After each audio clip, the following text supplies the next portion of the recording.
우리는 바울이 아테네에서 경험했던 일들에 대해서 몇 주 동안 살펴봤습니다.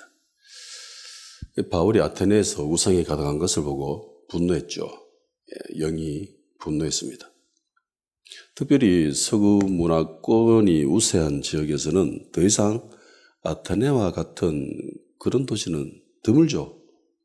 그냥 관광지로 전락되어져 있고 그 새겨진 우상들이 가득한 곳도 발견할 수도 없고 그 우상들이 그 현지 사람들의 마음에 크게 영향을 미치는 일도 없습니다. 돈벌이 수단인 거죠.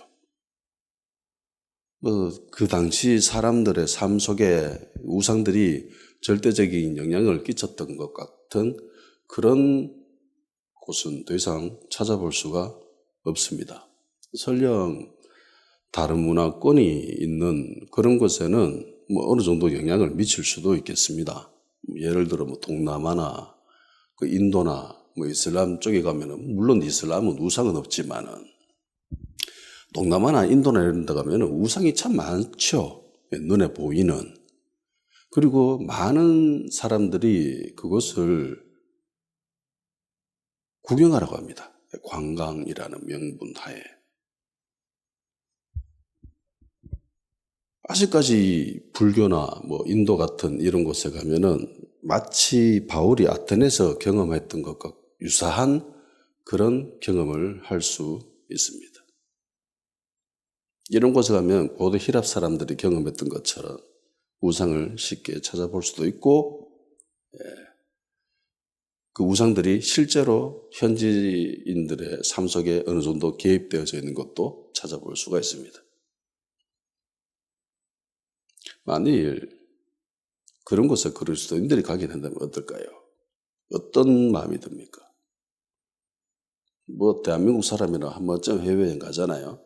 제일 저렴한 동남아, 태국이나 베트남이나 이런 데 한 번씩은 가봅니다. 유명 관광지라고 가보면 대부분 그런 곳들입니다. 문화가 깃든, 그런 곳에 가면 어떤 느낌이 들어요? 인도의 겐지스강, 힌두교 맨날 겐지스강에 시체 태우고 이런데 그런 곳을 가보면 어떤 느낌이 들어요? 어떤 기분이 듭니까? 어떤 마음이 생깁니까? 당신이 그리스도인이라면. 물론 세상 사람들은 그걸 보면서 즐거워하죠. 신기해합니다. 흥미로워합니다. 그래서 기안팔사가 이런 애들 물도 막 마시고 그러더라고. 대단한 인간이에요, 진짜. 내가 참 멋진 인간인 것 같아. 인간적으로 봤을 땐 그렇고.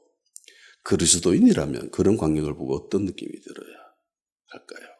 그리고 실제로 당신은 어떤 마음이 듭니까?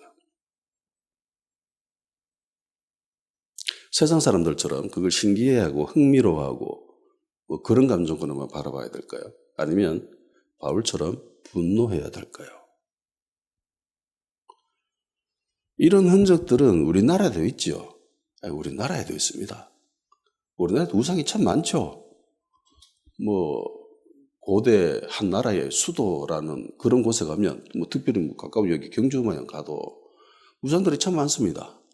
불국사나 석굴암이나 전 세계적으로 유명한 관광지죠.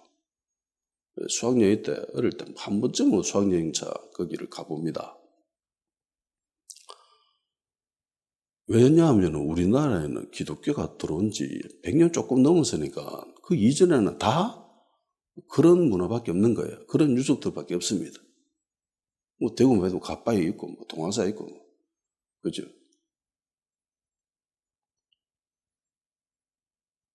그리스도인이 그런 데 가보면 어떤 마음이 들어요?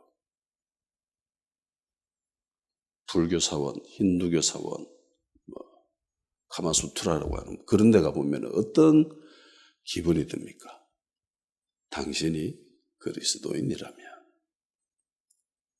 만일 세상 사람들과 똑같은 관점에서 바라보고 세상 사람들과 똑같은 마음을 느끼고 똑같은 감정이라면은 그들이 말하는 것에 100% 동의가 된다면은 아무런 꺼리낌도 없고 어떤 불편함도 없이 그들이 이야기하는 그 모든 것들이 그냥 그대로 수용되어진다면은 고민해 봐야 됩니다.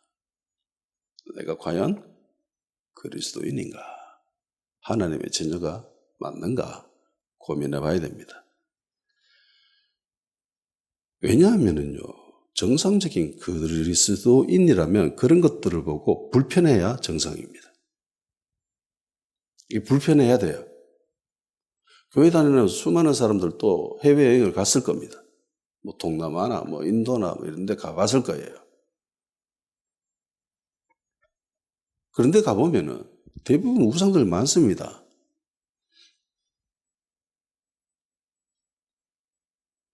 하나님이라면 그 우상들을 보고 어떤 마음이 들까요? 우리는 성경에 기록되어져 있는 하나님의 모습을 봐서 충분히 알 수 있죠. 하나님은 그 우상들을 보고 분노하십니다. 그죠? 특별히 하나님의 백성이 그 우상을 섬기는 걸 보면은 하나님은 돌아버리시는, 그냥 말로 미쳐버리시는 그런 분이십니다.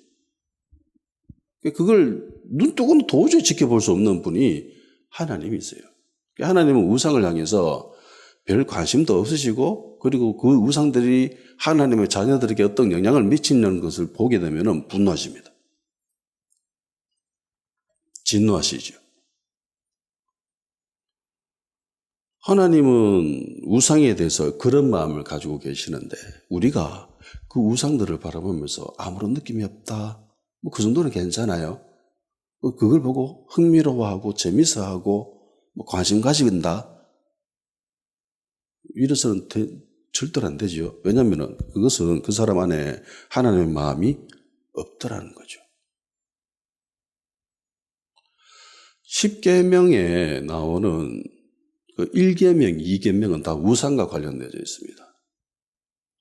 너는 나 외에는 다른 신들을 두지 말라. 이게 1계명이지요. 2계명은 너를 위하여 새긴 우상을 만들지 말고 또 위에 하늘에 있는 것이나 아래로 땅에 있는 것이나 땅 아래 물속에 있는 어떤 형상도 만들지 말며 그것들에게 절하지 말며 그것들을 섬기지 말라. 1계명과 2계명. 근데 거기에 관심을 가진다, 흥미로워한다, 재미있어한다, 이건 있을 수 없는 거죠. 하나님의 마음이, 우상을 향한 하나님의 마음이 이렇기 때문에 바울이 그 우상들을 보면서 분노한 것은 지극히 당연하다는 겁니다. 정상적인 그리스도인, 건강한 그리스도인, 성경적인 가치관을 가지고 있는 그리스도인, 하나님의 마음을 품고 있는 그리스도인이라면 하나님의 마음이 어떠한가에 대해서 끊임없이 탐구하고 닮아가고 싶어하는 그리스도인들이라면 그런 것들을 보고 분노하는 것이 정상입니다. 그래야만 해요. 이것은 골리앗을 향한 다윗의 분노이기도 하죠. 골리앗이 이스라엘 백성들을 막 모여갑니다. 조롱하고 비방하고. 이스라엘 군대가 모두 골리앗이 하는 소리를 들어요. 그리고 다윗도 들어요. 그런데 반응은 전혀 다르죠.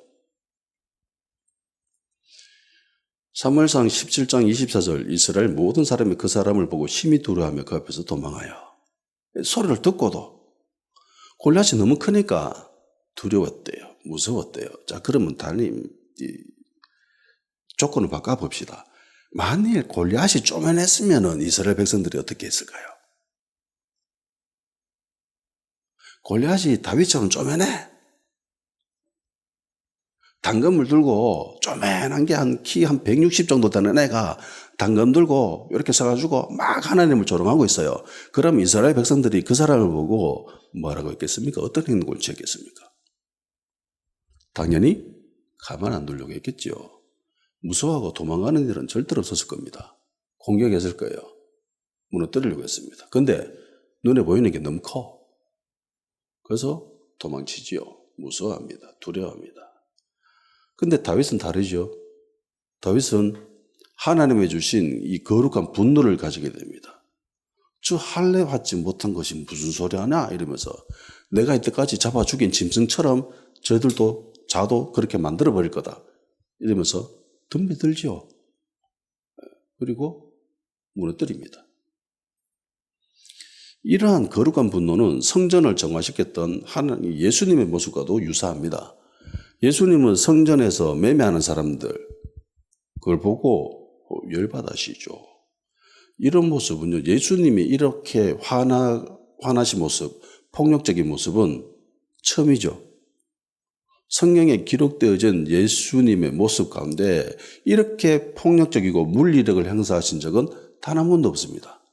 다 말로 조지잖아요. 말로 막 조졌는데 이 부분에서는 예수님이 물리력을 행사하십니다. 다 뒤엎으시고, 그리고 매매하는 사람들은 성전에서 다 쫓아내고, 거기다가 또 엄청난 말도 하시죠. 기도하는 집이라고 성전을 그렇게 했는데 너희들은 강도의 소굴로 만들었다, 이러면서. 그러니까 불의한 모습을 보고, 우상이 가득한 것들을 보고, 우상이 우리들을 침범하고 영향을 주려는 그런 모습을 보고, 정상적인 하나님의 백성이라면 거룩한 분노를 가져야 된다는 겁니다. 물론 우리가 사는 이 땅에 더 이상 아테네와 같은 곳들은 찾아보기 힘듭니다. 골리앗처럼 노골적으로 하나님을 비방하는 그런 사람들도 별로 없죠. 드물죠. 그러면 우리 그리스도인들이 세상에서 더 이상 분노를 느낄 필요가 없는가? 아테네와 같은 데도 없고 골리앗 같은 사람들도 없고 그러니까. 근데요, 오히려 이런 분노를 느낄 수 있는 곳들이 더 많아지고 더 심화되어져 있습니다. 성경은 우상에 대해서 정확하게 그 실체를 묘사하고 있죠. 골로새서 3장 5절, 그러므로 땅에 있는 지체를 죽이라. 곧 음란과 부정과 사욕과 악한 성욕과 탐심이니 탐심은 우상 숭배니라. 그러니까 사람들이 왜 우상 숭배하느냐? 탐심 때문에, 욕심 때문에 한다라는 거죠. 결국 우상은 결국 인간이 가진 욕심의 문제입니다. 탐심의 문제예요. 탐심이 있기 때문에 우상이 있다라는 거죠.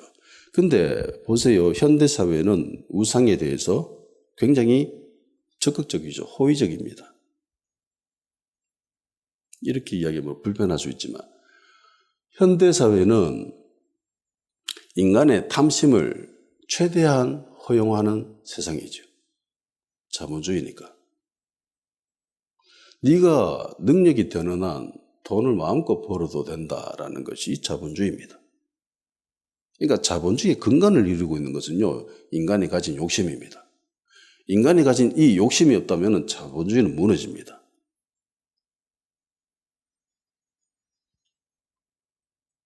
공산주의자들은 착각했죠. 인간이 가진 욕심이 별로 아니다라고 생각했습니다. 이걸 좀 가볍게 얘기했습니다. 그래서 공평하게 나눠주면 안 좋겠나? 가족들이 네 것 내 것 없이 서로 나눠가지고 이렇게 살잖아. 그러니까 이 개념을 확대시켜가지고 집단으로 그리고 한 나라로 확대시켜도 별 무리가 없을 거야 라고 생각했습니다. 제일 잘못된 것이 인간이 가진 욕심을 가볍게 여겼다는 겁니다. 인간은 절대로 그렇게 만만한 존재가 아니죠. 인간의 욕심은 끝이 없습니다. 욕심을 위해서라면은 타인을 물리력을 행사해서 그를 죽일 수도 있는 것이 바로 인간입니다. 전쟁을 일으키기도 하죠. 전쟁이 왜 일어납니까? 거룩한 명분 때문에 합니까? 보세요. 전 세계에 일어나는 이 전쟁들 지금도 벌어지고 있잖아요. 우크라이나 전쟁이 있고 우리 이란 전쟁이 있고 그리고 팔레스타인의 전쟁이 있습니다. 전쟁이 왜 일어났죠? 가치관 때문에 일어났습니까? 종교 때문에 일어났습니까? 아니죠. 욕심입니다. 근데 이걸 별다른 소리를 안 하죠. 이 시스템 자체가 인간이 가진 욕심을 허용하기 때문에 이걸 적극적으로 장려하기 때문에 결국 탐심을 장려하기 때문에 벌어지는 것이 이 사회의 모습이라는 겁니다. 자본주의는 인간의 탐심이 극도로 표현되어질 수 있는 제도이기 때문이죠. 그리고 이 자본주의가 추구하는 열매가 있지요. 돈, 재정, 자본, 재물. 이거는 하나님과 대척점이 있습니다. 정확하게 하나님과 대척점에 딱 놓여져 있는 것이 재물이죠. 누가복음 16장 13절 집 하인이 두 주인을 섬길 수 없나니 혹 이를 미워하고 저를 사랑하거나 혹 이를 중히 여기고 저를 경히 여길 것입니다. 너희는 하나님과 재물을 겸하여 섬길 수 없다. 절대로 없다. 생각도 가지지 마라. 꿈도 꾸지 마라. 굳이 아테네가 아니더라도 우상으로 가득 차 있죠. 우리 주변에는 심지어 내 자신만 하더라도 우상으로 가득 차 있습니다.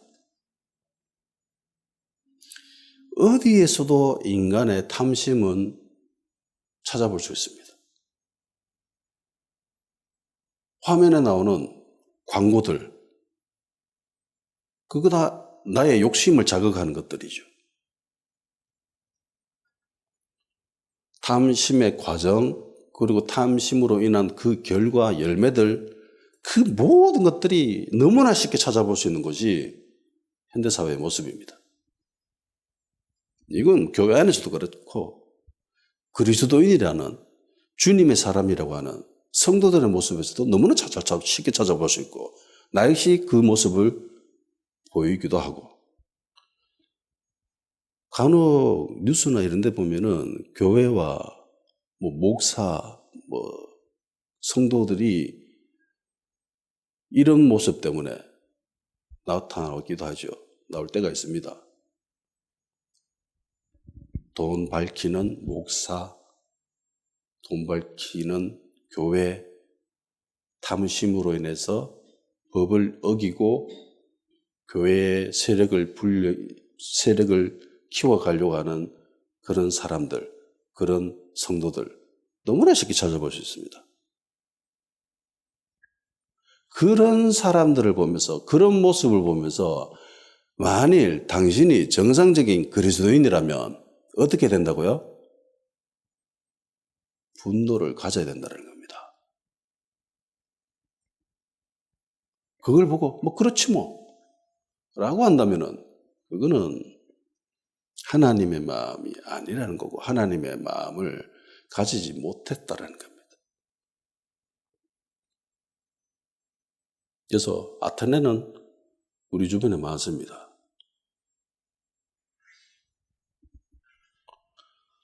저는 그런 걸 보면 진짜 뒤집어질 것 같아요. 막 피가 거꾸로 솟아오를 것 같은 그런 분노를 느낍니다.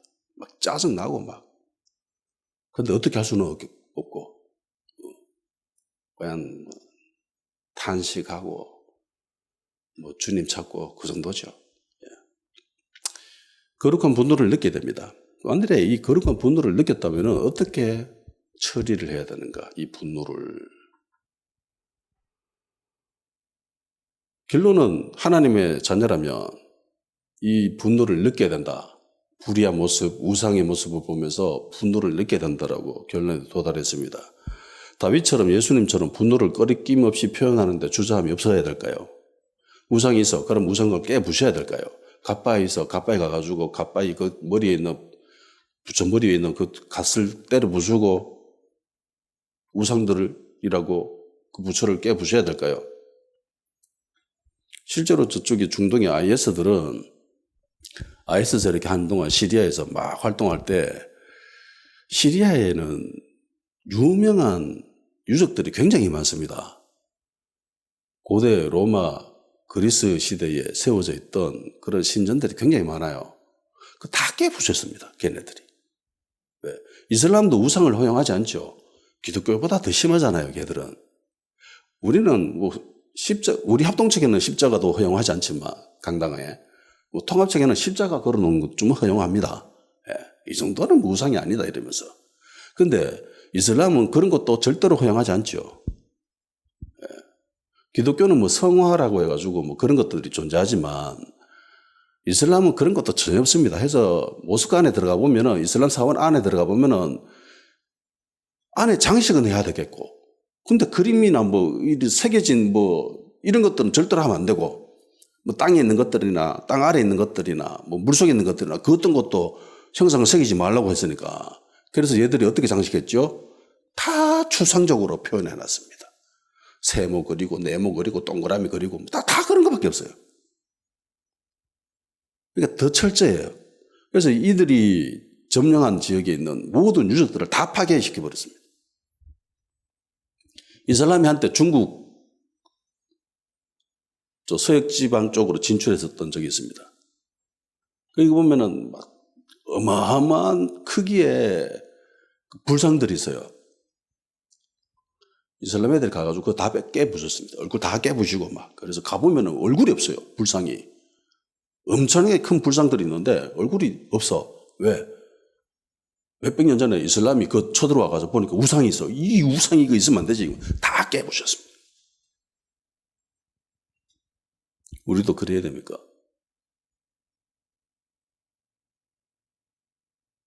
바울은 분노를 느꼈죠. 여기까지는 정상입니다. 그런데 바울은 우상을 깨부수려 가지 않지요. 수정 노선을 택합니다.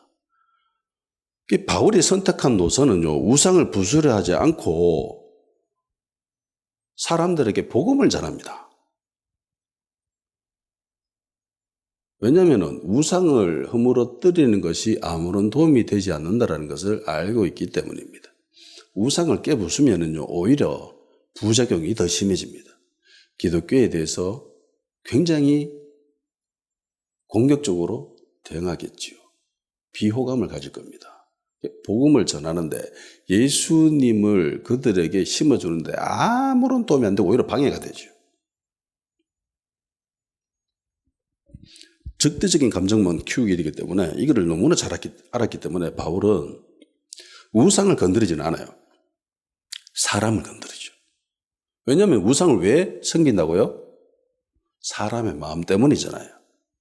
그 사람의 마음을 건드린 거죠. 사람의 마음 은밀한 곳에 들어앉아 있는 탐심, 그것을 깨부술 수 있는 유일한 길은 예수님밖에 없다. 예수님의 보혈밖에 없다. 십자가밖에 없다. 그래서 그들에게 복음을 전해준 겁니다. 왜냐하면 하나님의 백성도 우상을 깨부수는데 실패했잖아요. 이스라엘이 왜 망했지요? 결국은 우상을 섬겼지 않습니까? 왜 우상을 섬겼죠? 탐심 때문에, 욕심 때문에. 그러니까 인간의 마음이 원인이라는 걸 너무나 잘 알고 있었기 때문에 이 마음을 건드리기 위해서 예수님을 증거한 거죠. 그런데 우리는 이미 결과를 알고 있습니다. 바울이 아테네에서 이렇다 할 의미 있는 성과는 이루지 못했다. 그러니까 한마디로 표현하면 좀 실패했죠. 예.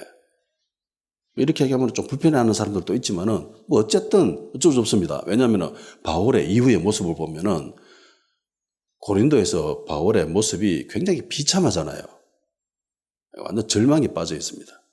실패했다는 것을 보여주는 거예요. 바울이 선택한 도설은 맞아요. 그런데 결과적으로 바울은 실패했습니다. 고린도전서 2장 1절로 형제들아 내가 너희에게 나아가 하나님의 증거를 전할 때에 말과 지혜의 아름다운 것으로 하지 아니하였으니 내가 너희 중에서 예수 그리스도와 그의 십자가에 못 박힌 것 외에는 아무것도 알지 아니하기로 작정하였습니다. 내가 너희 가운데 거할 때에 바울이 어떤 상태였느냐? 약하였다, 두려워했다, 심히 떨었다. 바울이 이런 상태예요. 바울이 왜 이런 상태에 빠졌는가? 뻔하지요. 아테네에서 일 때문입니다. 고린도에서 보여준 바울의 영적 상태는, 물리적인 상태, 몸의 상태는 아테네에서 벌어진 일 때문이에요. 실패지요. 물리력을 행사해서 우상을 깨부수려 하지는 않았지만은 사람들에게 복음을 전하기 위해서 마음을 건드렸는데 결국은 실패했습니다. 믿음을 심어주려고 했는데 소수의 일부의 사람들에게만 믿음이 들어가고 나머지들에게는 다 실패했습니다. 여러 이유들이 있을 수 있겠지요. 그 이유에 대해서 종합적으로 마지막으로 한번 살펴보고자 합니다. 우선은 바울이 격분해서 변론했다는 데 있습니다. 어떤 일이든 그렇죠. 매사에 흥분하면 일을 그르칩니다. 마음이 조급하면 일을 그르쳐요. 그래서 선수들이 훈련하는 이유 중에 하나는 조급해하지 않도록, 흥분하지 않도록 하기 위해서죠. 고수들은 어떤 상황에서도 흥분하지 않습니다. 군인들이 극한의 훈련을 하는 것도 그 이유 중에 하나는 흥분에 빠지지 않기 위해서, 평정심을 유지하기 위해서. 축구에서 최고의 골잡이는 결정적 찬스에서 흥분하지 않는 사람입니다. 조급해하지 않는 사람이에요. 흥분하면 실수합니다. 그래서 똥골 차요. 그런 사람들, 예전에 대한민국 국가대표 축구 선수들은 결정적일 때 똥골 차죠. 그 모습 보면서 얼마나 막 화가 나든지. 이거 왜 그랬냐? 흥분해서 그래요. 흥분해서. 평정심을 유지하지 못해서 그래요. 예전에 인터넷 보면서 굉장히 감동 있게 본 사람이 있습니다. 세계 최고 폭고 경기가 열리는, 거기에 우승한 사람이에요. 굉장히 젊은 애야. 20대 초반이야, 애가. 수백억의 상금을 받게 됐습니다. 근데요, 애가 웃지도 않고 미소도 안 띄고 아무런 표정이 없어요, 얼굴에. 수백억의 상금을 받았는데 경기 이겨가 결승전에서 표정이 무표정이에요. 덤덤하게 아무런 표정도 없이 수백억의 상금을 받아요. 트로피를 받아요. 그 이유에 대해서 나중에 사람들이 이야기해 주더라고. 흥분해서 그 사람 얼굴에 표정이 드러나는 순간 상대방에게 패를 일으킨다는 겁니다.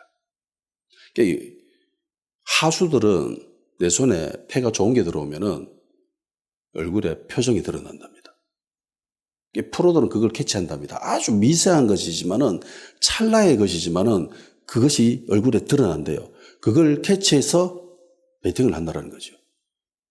근데 이 젊은 청년은 굉장히 어렸을 때부터 어떤 상황에서든지 흥분해하지 않고 조급해하지 않고 자기 그 평정심을 유지하려는 훈련을 했다는 겁니다.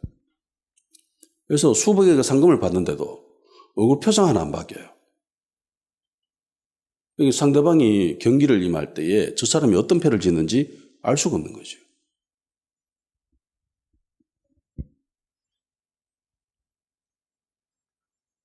바울이 흥분했다, 바울이 조급했다, 이걸 어떻게 할 수 있느냐? 본문에 나와 있습니다. 매일 나가서 변론합니다. 이때까지 바울이 복음을 전할 때에 안식일마다 회당에 나가서 복음을 전하죠. 나머지 시간은요, 안 전했습니다. 바울은 복음에 미쳐가지고 막 지나가는 사람들마다 붙잡고 예수님 믿어야 된다고 그렇게 생각할 수도 있는 그런 이미지지만은 실질적으로 바울은 그러지 않아요. 이렇게 했던 유일한 곳이 아테네입니다. 나머지는요, 안식일에 복음 전해요. 바울은 흥분했습니다. 조급심에 빠졌습니다. 조급함에 빠졌어요.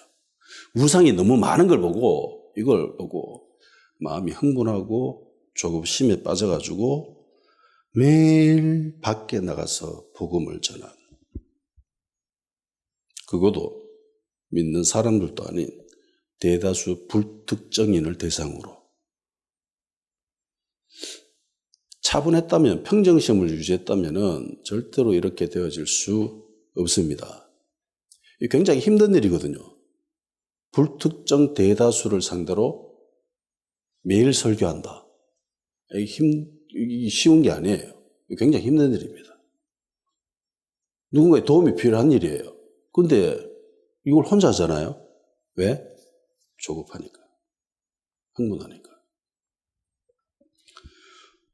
이어서 두 번째 바울의 오류가 절대 다수를 대상으로 혼자 이 사역을 감당했다는 겁니다. 이 정도 사역 규모라면은 절대로 혼자 하면 안 되죠. 예수님도 제자들을 파송할 때 둘씩 짝지어서 보냈습니다. 근데 이방 지역이지요.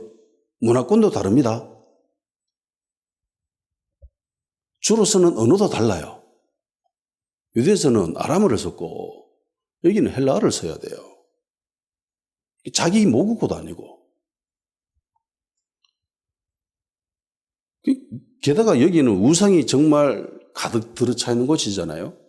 그리고 우상뿐만 아니라 학문적으로도 굉장히 깊이가 있고 그런 곳입니다. 근데 여기에서 이 사역을 감당해야 돼요. 그러니까 에너지가 굉장히 많이 소모되는 그런 일을 해야 되는데 이걸 혼자 합니다.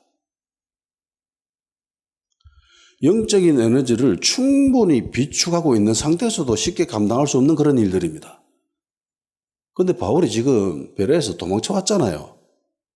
그렇게 상태가 좋다라고는 할 수 없는 그런 상황입니다. 그래서 바울도 자기 상태를 너무나 잘 알고 있었기 때문에 사람들을 베레에 보내면서 신라와 디모데를 빨리 좀 데리고 와도 라고 그렇게 부탁까지 하지 않았습니까? 명령까지 하잖아요. 그런데 혼자 하죠.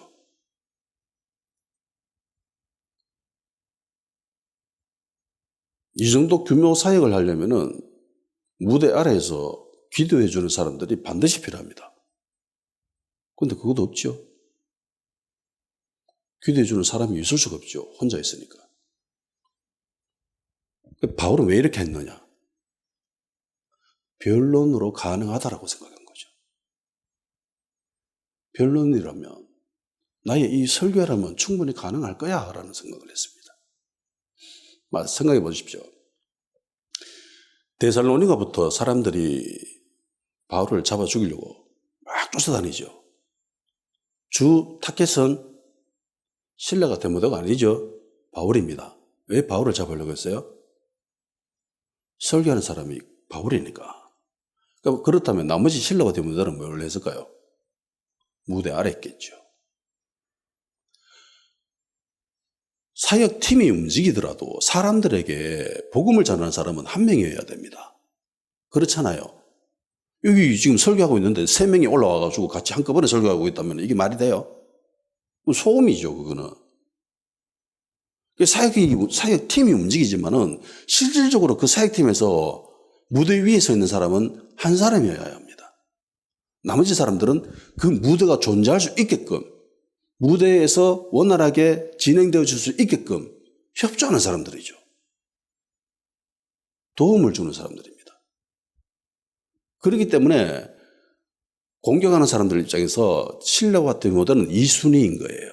일단은 점마 잡아라. 자를 잡아야 된다. 그런데 이 작전이 이때까지 먹혔죠. 데살로니가에서도 말씀만 전했는데 되어졌습니다. 베레아에서도 말씀만 전했는데 되어졌어요.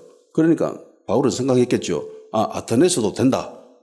자기 혼자 복음 전했으니까 이때까지 됐거든. 근데 여기 와서도 혼자 했어요. 이때까지도 된다. 잘 되겠지. 그런데 무대 아래에 있는 사람들의 도움이 없으면은 그게 되어지지 않습니다. 바울은 그걸 놓친 거예요. 무대 아래에서 기도해 주는 사람이 없으면은 무대는 그건 진행되어지지 않습니다.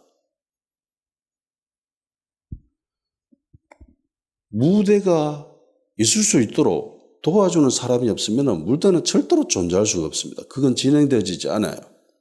기도해 주는 사람이죠.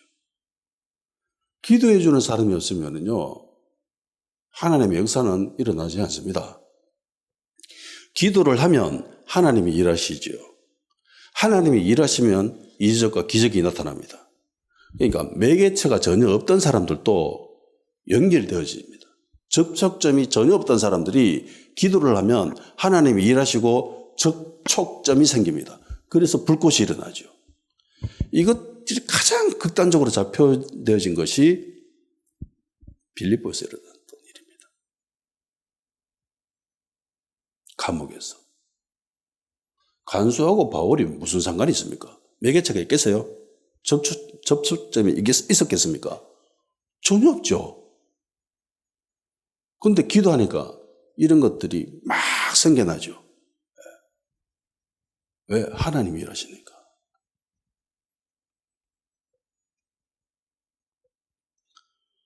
원래 간수는 믿음에 대해서, 예수님에 대해서, 복음에 대해서 호의적인 사람이 전혀 아닙니다.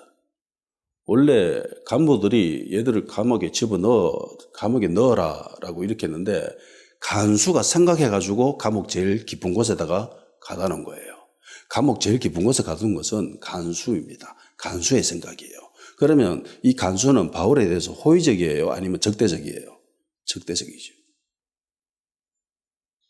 그러니까 세상적으로 생각했을 때는 전혀 이 사람은, 이 집안은 바울과 연결되어질 수 없는 사람입니다.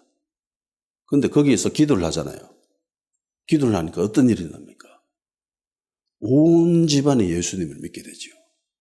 온 집안이. 그러니까 기도를 하면 하나님이 일하시고 하나님이 일하시면 기적과 이적이 나타나고 기적과 이적이 나타나면 전혀 관계도 없던 사람들이 접촉점이 없던 사람들이 매개체가 없던 사람들이 막 그런 일들이 일어나요. 마치 살아있는 세포가 막 뻗어나가가지고 그렇게 되듯이 그렇게 되어지는 겁니다. 바울도 똑똑한 사람이잖아요. 그래서 바울도 복음을 전하기 위해서는 이 매개체가 필요하다, 접촉점이 필요하다는 걸 알았습니다. 그래서 이 매개체, 이 접촉점 역할을 하는 것을 설교 안에다가 집어넣었죠. 헬라 문학입니다. 헬라 시인이 쓴 그 문용을 인용해서, 문구를 인용해서 그렇게 매개체 역할을 하려고 했습니다. 헬라 사람들이 아테네 사람들이 가지고 있었던 그 풍습, 관습, 그런 것들을 매개체 역할로 하려고 했습니다. 야, 너희들이 이름 모를 신을 위해서라는 신전도 세워놓고 거기다가 절도 하고 그러대. 라고 하면서 복음에 대해서 이 접촉점을 만들려고 했습니다. 기도는 없이. 되어져요? 안 되죠. 이런 걸로는 하나님이 일하시지 않습니다. 가끔 굉장한 지식, 학문적인 깊이가 있는 그런 문학작품 혹은 신앙서적 그런 것들을 기록해놓고 굉장히 뿌듯해하고 자부심을 가지는 사람들이 있습니다. 신학 교수들이 대부분 거기에 속하죠. 단언컨대 그런 곳에는 별로 하나님이 역사하지 않습니다. 그래서 바울이 나중에 고린도 가서 다짐하잖아요. 작정합니다. 내가 다시는 말과 지혜의 아름다운 것으로 하지 않겠다. 왜? 그런 것에는 하나님이 역사하지 않는다라는 것을 잘 알았기 때문에.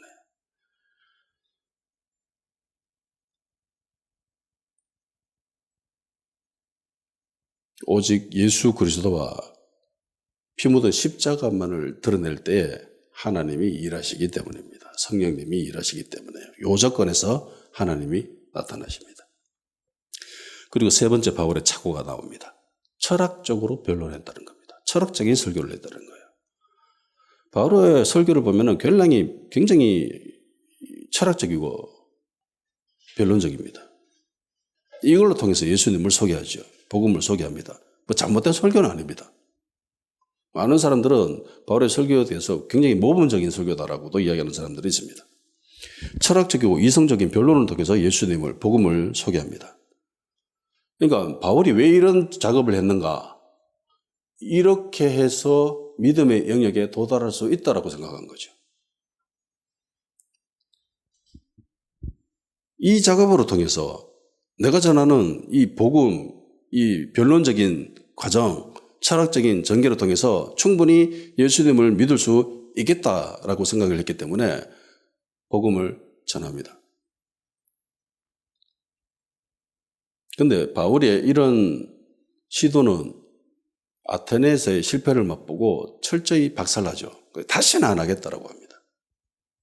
오직 예수 그리스도와 십자가만 드러내겠다. 그것만 알고 그것만 전해주겠다라고 다짐을 하죠. 생각해 보십시오. 이성으로 통해서 믿음의 영역에 도달할 수 있습니까?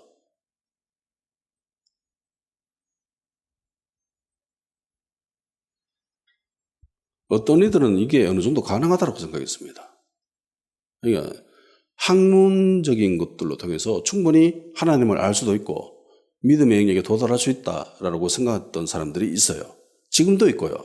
그리고 초기 기독교에서도 있었습니다. 그 모습을 보고 초기 기독교 교부였던 터툴리안이 아주 유명한 말을 합니다.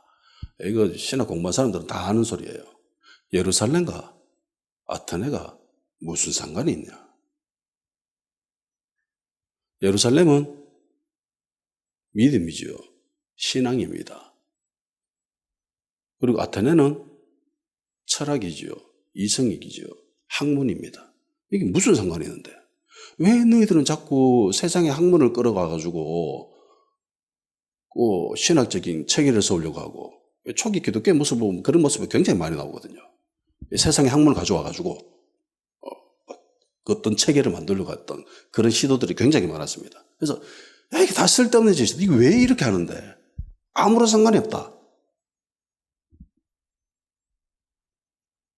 그러면은요, 터툴리안이 이야기했던 것처럼 인간의 이성이 신앙에 있어서 아무런 역할을 하지 않습니까?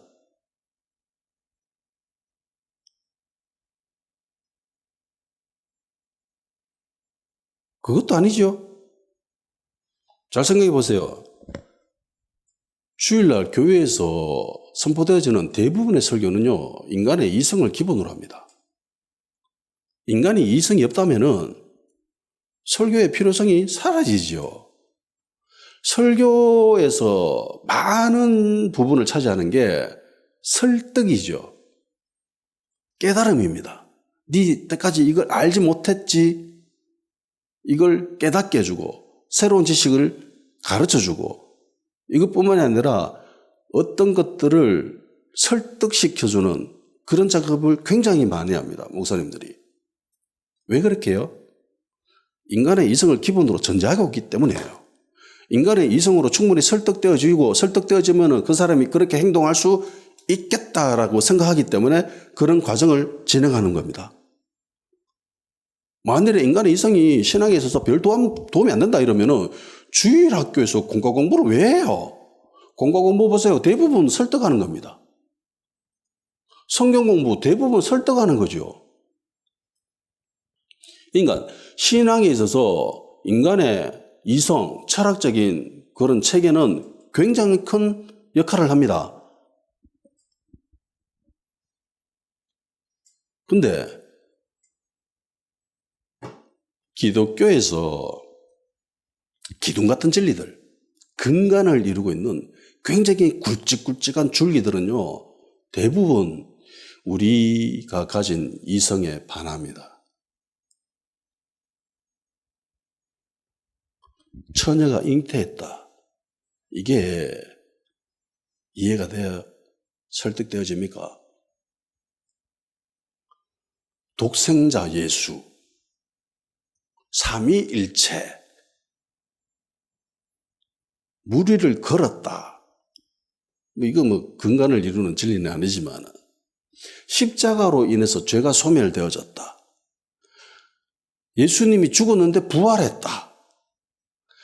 예수님을 믿음으로 예수님의 부활이 너의 부활이 된다. 점점 이게 어리석은 말이 되어가지요. 영생을 누린다. 이런 기독교에서 핵심적인 기둥 같은 진리들, 이게 인간의 이성으로 받아들일 수 있는 것들입니까? 하나같이 다 인간의 이성을 반하고 있어요. 거부하고 있습니다. 인간의 이성으로는요, 절대로 예수님을 믿을 수 없습니다. 그렇기 때문에 사람들이 뭐라고 합니까? 예수님을 믿는 것은 하나님이 택했기 때문이다. 하나님이 태초에 그 사람을 예정했기 때문에, 선택했기 때문에 네가 예수님을 믿을 수 있는 그 믿음이 들어갔지, 인간 너는 절대로 예수님을 믿을 수 있는 존재가 되지 못한다. 왜? 인간의 이성이 이걸 반하고 있으니까, 반대하고 있으니까, 거부하고 있으니까.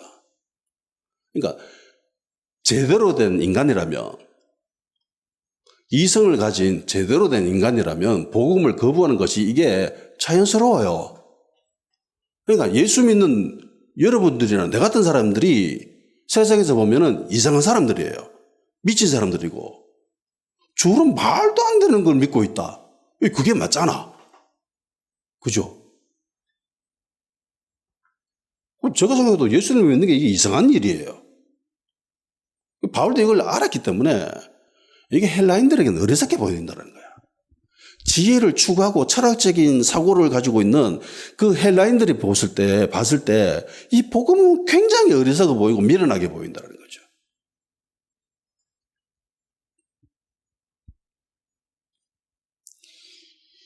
보세요. 인간의 이성으로 충분히 신앙생활을 할 수 있다면, 복음을 받아들일 수 있다면 믿음이 왜 필요합니까? 믿음이 왜 필요해요? 일단 믿어라고 하잖아요. 야, 이해 안 되지만은 일단 믿어. 알지 못하지만은 일단 믿어. 라고 합니다. 천국이 있다는 걸 알아야 돼. 천국이 있다는 걸 봐야 되겠어. 예수님이 있다는 걸 봐야 되겠어. 하지만 안 보이더라도 일단 믿어. 라고 하잖아요. 이게 인간의 이성을 반하고 있습니다. 거부하고 있는 거예요.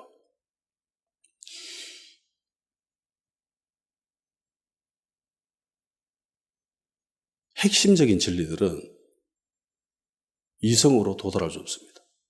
믿어야 가능한 겁니다.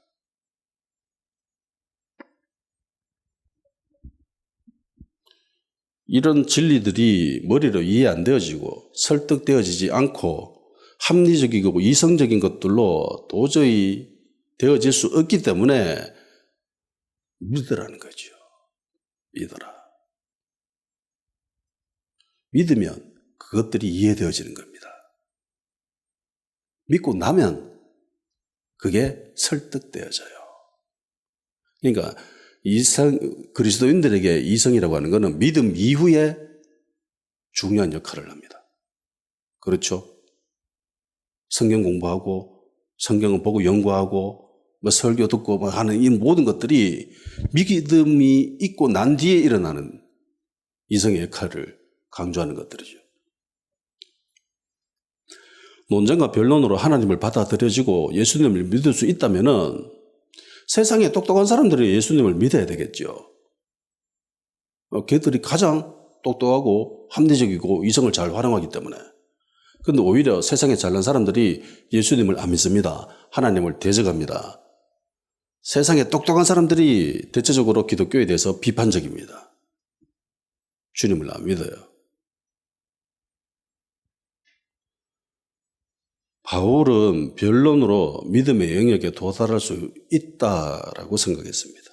착각이죠. 이때까지 데살로니가서 해보고 베레아에서도 해봤는데 이 되더라 이러면서 아테네에서도 시도했습니다. 말씀만 잘 증거하면 될 것이다라고 생각했습니다. 바울의 착각이죠. 그래서 바울은 변론으로 통해서 대다수 불특정인 사람들에게 복음을 전합니다. 매일 날마다 아고라에 가가지고 광장에 가가지고 복음을 전하죠. 그러니까 바울이 이렇게 한 거는 합리적으로 이성적으로 복음을 제시하면 이들은 굉장히 이성적이고 합리적인 사람들이기 때문에 받아들일 것이다. 그래서 매개체도 없고 접촉점도 없는 사람들에게 가서 말마다 복음을 전한 거예요. 근데 안 되죠. 안 됩니다.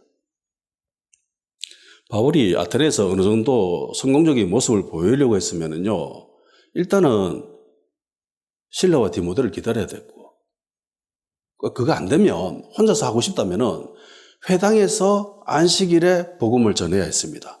거룩한 사람들을 대상으로. 그렇게 했어야 돼요. 보세요. 이때까지는 회당에서 안식일에 복음을 전했습니다. 회당에 있는 사람들은 성경에서도 거룩한 사람들이라고 하죠. 회당에 있는 사람들은요, 인간의 이성을 가장 앞세우는 사람들이 아니라 믿는 사람들입니다. 일단은 믿는 사람들이에요. 하나님을 믿는 사람들입니다. 그 사람들이 들어앉아 있는 거예요. 그 사람들에게 복음을 전했던 겁니다. 이때까지. 근데 바울은 그냥 일반적인 사람들에 가가지고 날마다 시장에서 복음을 전한 거예요. 이성으로 대해질 수 있다라고 생각한 거죠. 안 돼요. 절대로 안 됩니다. 그래서 불특정 대상으로 나 아무런 연관성도 없고 끈도 없고 매개체도 없고 접촉점이 없는 사람들한테 가가지고 무작정 복음을 들이미는 거는요, 그건 민폐입니다. 그 사람의 믿음은 뭐라 할 수 없습니다. 그건 하나님이 보실 때는 칭찬하시겠죠.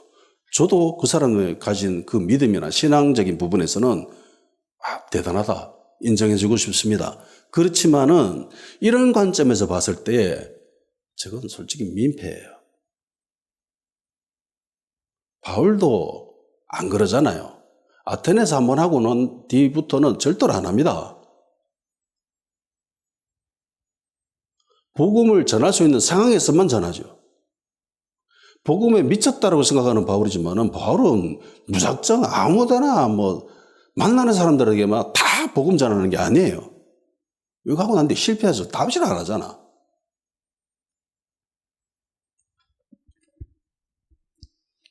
회당에 있는 사람들은 믿음의 사람들이기 때문에 이게 가능합니다. 근데 장태에 있는 사람, 아고라에 있는 그 아테네 시민들은요, 믿는 사람이 아니잖아요. 이성적인 사람들이고 합리적인 사람들이고 굉장히 철학적인 사람들입니다. 그거 하는데 시간을 다 보내는 사람들이잖아요. 그들이 가지고 있는 그 노선대로 바울이 복음을 전했는데 철저히 실패합니다. 여기서 네 번째 바울의 과도한 기대감은 과도한 좌절을 맛보게 합니다. 바울은 기대한 거예요. 기대한 만큼 실망도 큰 법입니다.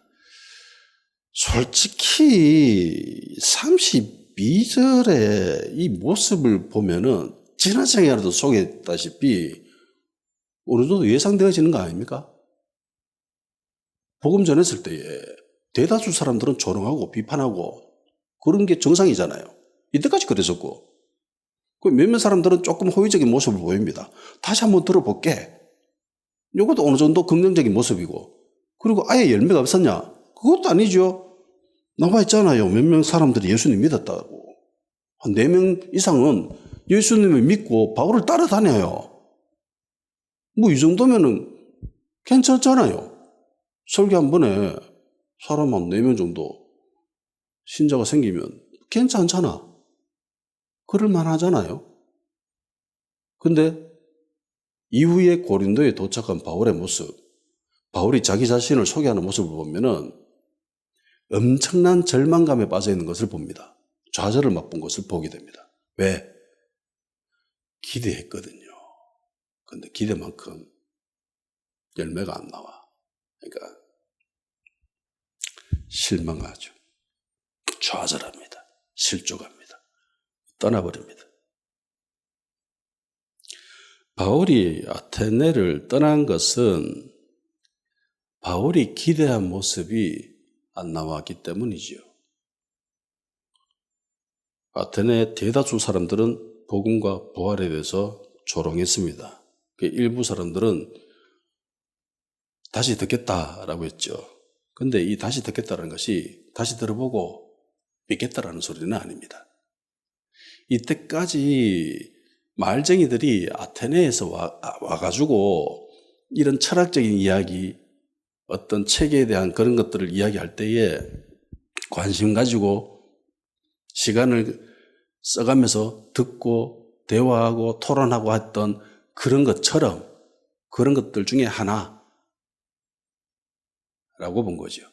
그래서 지적 유희 대상으로 삼은 겁니다. 새로운 사상이나 철학적인 이야기나 신들의 이야기 그런 것들로 그냥 전락한 거죠. 그래서 그들의 모습을 보고 굉장히 실망합니다. 우상에 대한 회심이나 예수님을 받아들인다라는 그런 모습은 별로 없고 몇 사람이 예수님을 믿었지만 바울이 기대한 만큼은 나오지 않았기 때문에 실망하죠. 대체로 기대가 크면은요, 실망도 큽니다. 영화를 재미있게 보는 방법 중에 하나가 그거잖아요. 영화를 볼 때 배경적인 지식이나 뭐 상황적인 그런 이야기에 대해서 정보에 대해서는 뭐 전해드리면 영화를 즐기는 데 도움은 됩니다. 근데 남들이 저 영화 너무 재밌다라고 이야기해가지고 진짜 재밌다라고 엄청나게 기대를 하고 영화를 보잖아요. 대부분 실망합니다. 제 경험상 그래요. 그래서 영화를 볼 때는 뭐 배경적인 지식이나 이런 것들은 찾아보고 정보는 받아들이지만은 그렇게 크게 기대는 안 하려고 합니다. 기대하면 실망도 큰 법이기 때문에. 그러니까 인생을 지혜롭게 사는 사람들이 이런 비법을 터득한 사람들이죠. 그래서 좋은 일이 생겨도 너무 그렇게 나대지 않고, 뭐 좋은 일이 생긴다라고 미래에 어떤 일이 있다고 하더라도 너무 그렇게 좋아하지는 않죠. 소풍 간다고 정말 기대하고 있었는데 비가 내려. 그러면 소풍 간다라는 그 설렘은 사라지고 비가 온다고 또 짜증만 내죠. 기대가 크면 실망도 큰 법입니다. 적당히 기대하고 앞선에도 이야기했듯이 평정심을 유지하는 것이 굉장히 중요합니다. 그래서 인간적인 기대감을 내려놓고 하나님의 일하심을 바라보면서 내가 이렇게 했으니까 반드시 이 일이 생길 거야. 놀라운 열매가 생길 거야. 지가 해서 그렇고 하나님이 일하시면 뭐 어떻게 될지 모르잖아요. 솔직히. 되질 수도 있고 안 될 수도 있고 그것도 다 하나님의 섭리이고 나중에 또 합력해서 선을 이루시는 하나님이시기 때문에 내 역할은 여기까지다라고 생각하면 그만인 거고 그리스도 안에서 내가 할 수 있는 범위만큼 최선을 다해서 하고 그 열매는 하나님이 하시는 것이기 때문에 열매가 많이 열리든 적게 열리든 풍성하게 열리든 그런 기대는 안 하는 것이 하나님의 은혜로 주시면 좋은 거고 없어도 그만이다. 나는 주님 안에서 내가 할 사명은 다 했다. 라는 모습을 가지는 것이 바른 그 모습이 아닌가 생각을 합니다. 다 같이 기도하는 시간 가지도록 합시다. 아테네에서 바울이 보여준 모습으로 통해서 나의 모습이 발견되어지게 하여 주시옵시고 부족한 부분들이 채워지는 그런 성령님의 도움이 필요합니다라고 기도하시고 주신 말씀 기억하시면서 성령님의 기도를 드리는 시간을 가지도록 합시다.